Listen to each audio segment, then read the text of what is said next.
Iespējams, ka man ir sakrājušies pāris jautājumi. Tad pirmais jautājums, kur jūs sajūtāties visstiprākie un kur jūs sajūtāties visbezspēcīgākie?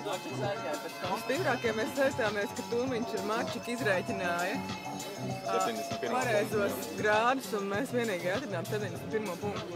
Kas ir tas 71. punkts slavenais? Bēdīgi slavenais?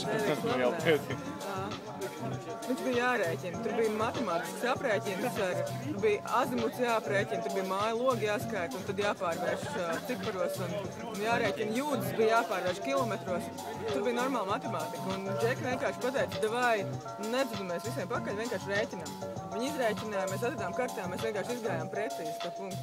Pēc tam sekoja ļoti nesportiska rīcība no mūsu puses, jo mēs nevienam neteicām. Visu mums prasīja, mēs nevienam neteicām. Kur tas ir, jo mēs sapratām, ka mums ir reāli šāns dabūt pirmo vietu, ko mēs arī dabījām. Tom, kā jau daudz tevi fani jūsu komandas zina, kad tev ir problēmas ar krampiem, kā šoreiz?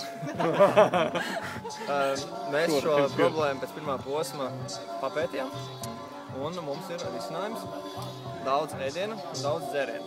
Pat ja negribas. Vairāk kā 2 litri. Vairāk kā 2 krampi bija. Bija 2 krampi, bet maziņi. Ar salīdzināt ar pagājušo posmu nevar, bet bija 2 litri vairāk ūdens un enerģijas. Tā lieta aizgāja, jā.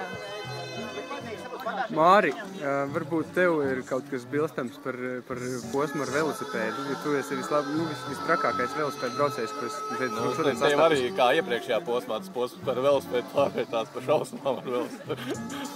Jo, tas velosipēds bija tikai tāds apgrūtinājums lielākajā daļā. Gan, kā teica organizētāji, tur vajadzēja braukt pa ceļiem, bet, mēs, protams, gājām. Mēs un neviens pa ceļiem nebrauc. Tas, kas man patika, tad, kad mēs uzkāpām pēc laivām uz ričikiem, lai pārdzītu viņus uz pēdējo posmu, Mārs teica, beidzot var atpūsties, un es vīnu, man likās, es laikam neatpūšos uz velosipēdu, kur Mārs. Jā, bet skrienot, tu toties atkal. Tad atkal es atpūšos, varbūt, jā. Es vispār nekad neatpūšos, ne skrienot, ne braucot, man baigi. To mēs toties airēja pa visiem 3. Mums vienkārši airē, tas kā Tomiņš airē. Mēs ar Māri knapi tikām līdz divatā pret vienu Tomu, kurš vienkārši viens vilciens un laiva sagriežās otru pusi. Par nākošo reizi, kas notiks, kas būs savādāk, kas būs jāuzlabo? 3 lietas. Marķieri beidzot jānopērk. Normāli. Ko es neizdarīju vakar, man uzņemos atbildību. Otrs ir kartes, ir jāliek tomēr iekšā iepakojumā.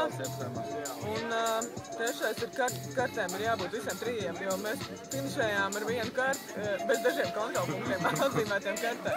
Tā kā mums kārtējo reizi bija reāli cūceni un paveicās.